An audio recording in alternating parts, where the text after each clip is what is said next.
हाँ देखिए, माँ सरस्वती के चरणों में नमन करता हूँ। आइए माध्यमिक स्तर की शिक्षा, गणित की शिक्षा में आप सभी शिक्षार्थियों का स्वागत है।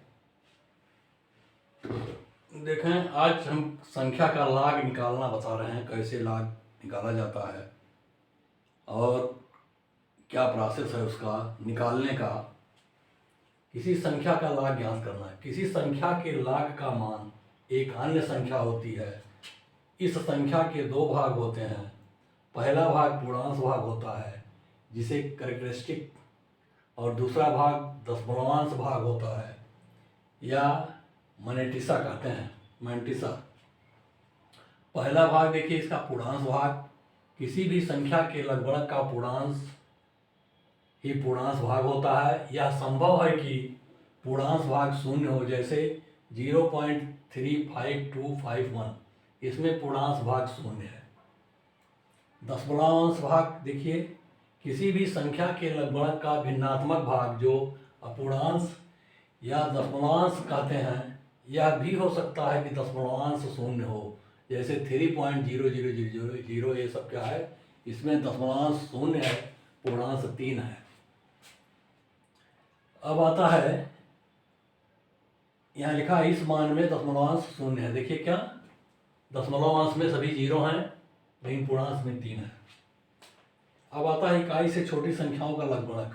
क्या होता है, जैसे 0.1 इकाई से छोटी संख्या है, इसको 1/10 लिख सकते हो या 10 की घात -1 लिख सकते हैं। इसका लघुगणक लिखा जाएगा log 10 0.1 = -1। कैसे लिखा जाएगा, -1 आया। देखिए परिभाषा के अनुसार निकाला गया है। आधार 10 है और इस पर 0.1 का लाग निकाला गया। 10 की घात -1 था, तो अर्थात -1 हो गया। log 10 टू बेस 10, देखिए आ गया -1। अब परिभाषा से तो ये निकल गया आपका। इसका मान हो गया 1 बार, -1 को लिखते हैं 1 बार 0000। दशमलवांश इसमें शून्य है और इसका 1 बार लिखा गया। इस पढ़ेंगे, इसे बार 1 पढ़ते हैं। बार 1 का मतलब 1 का मान ऋणात्मक है। देखिए बार 1 में पूर्णांश ऋणात्मक 1 है, ऋण 1 है, ऋणात्मक है, और दशमलवांश शून्य है। इसी प्रकार जब हम 10 की घात -2 का लाग लेते हैं तो आएगा 0.01, अर्थात इसका लाग आ जाएगा log 0.01 टू बेस 10 = बार 2.000। इसे बार 2 पढ़ते हैं। इससे देखिए निष्कर्ष प्राप्त होता है कि इकाई से छोटी संख्या के लाग का पूर्णांश ऋणात्मक होता है। इकाई से जितनी छोटी संख्याएं होंगी उनका लाग क्या होगा, पूर्णांश उसमें ऋणात्मक होगा, तथा दशमलवांश सदैव धनात्मक अथवा शून्य होगा। दशमलवांश क्या करते हैं, वो कैसा होता है, धनात्मक अथवा शून्य होगा। यदि कोई भी दशमलवांश भाग ऋणात्मक आता है तो उसे बार 1 में से घटा करके क्या करते हैं, उसको धनात्मक बना लेते हैं और बार 1 को पूर्णांश कर देते हैं। आप देखें शून्य होगा, अतः जिस संख्या के ऊपर बार लगा हो वह संख्या ऋणात्मक तथा उसी संख्या का दशमलवांश धनात्मक होता है। पुनः देखें, यानी दशमलवांश में क्या करते हैं, सदैव धनात्मक में ही रखते हैं।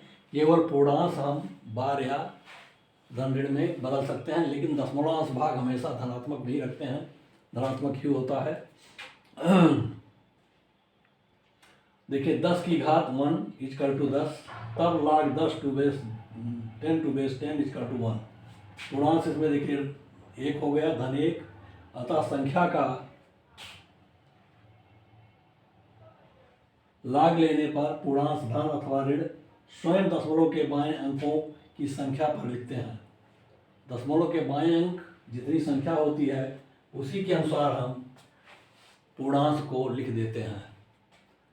अगर दशमलव के बाईं तरफ इकाई अंक है तब पूर्णांश 0 लिखेंगे। 2 अंकों में दहाई के अंकों में है संख्या तब पूर्णांश 1 लिखते हैं। यदि सैकड़े के अंक 3 अंकों की संख्या है दशमलव के इधर पूर्णांश में 3 अंकों की संख्या है, सैकड़े में है, तो पूर्णांश हम 3 लिखते हैं, 2 लिखते हैं। तो इस तरीके से 10 से शुरू होता है, 10 पर पूर्णांश 1, यानी दहाई के अंक से पूर्णांश होना शुरू हो जाता है, सैकड़े पर 2, 1000 पर 3। इस तरीके से पूर्णांश का मान निर्धारित कर लिया जाता है। इसको कहीं सारणी में देखने की जरूरत नहीं पड़ती है। पूर्णांश को निर्धारित करते समय सारणी देखने की आवश्यकता नहीं है। पूर्णांश अथवा धन, ऋण अंश दशमलव के बाएं अंकों की संख्या पर लिखते हैं और दशमलव अंश जो है का मान सारणी में देखते हैं, लाख सारणी में देख कर लिखा जाता है। लेकिन दशमलव अंश जो लिखेंगे हम क्या हो, लाख सारणी को देख कर लिखते हैं। लेकिन पूर्णांश स्वयं अंकों की संख्या के आधार पर लिख दिया जाता है। अगर दशमलव के बाईं ओर एक अंक है तो पूर्णांश 0 होगा, 2 अंक है तो पूर्णांश 1 होगा, 3 अंक है पूर्णांश 3 होगा, 4 अंक है पूर्णांश 3 होगा, 3 अंक है पूर्णांश 2, 4 अंक पर 3, 5 अंक पर, यानी अंकों की संख्या ऋण 1। पूर्णांश क्या लिखेंगे, दशमलव के बाईं ओर अंकों की संख्या ऋण 1, ये पूर्णांश होता है। ऐसे जब बार हम लिखते हैं तो दशमलव के बाईं ओर 0 की संख्या ऋण 1, दशमलव के बाईं ओर 0 की संख्या -1, 0 की संख्या 1 है और इसमें -1 और जोड़ दिए तो -2। दशमलव के बाईं ओर 1 0 हो गया तो -1 तो हो ही गया, लेकिन उसमें -1 और कर देते हैं, -1 -2, देख लीजिए -2 बार आ गया। तो इस तरीके से पूर्णांश का निर्धारण करना पहले जानते हैं, उसके बाद लाख का मान सारणी में दशमलव अंश देख करके लिख देते हैं। ये आपका देखने की प्रक्रिया लाख की होती है। अब चलिए आगे का कुछ लाख देखने के तरीके बताए जाएं।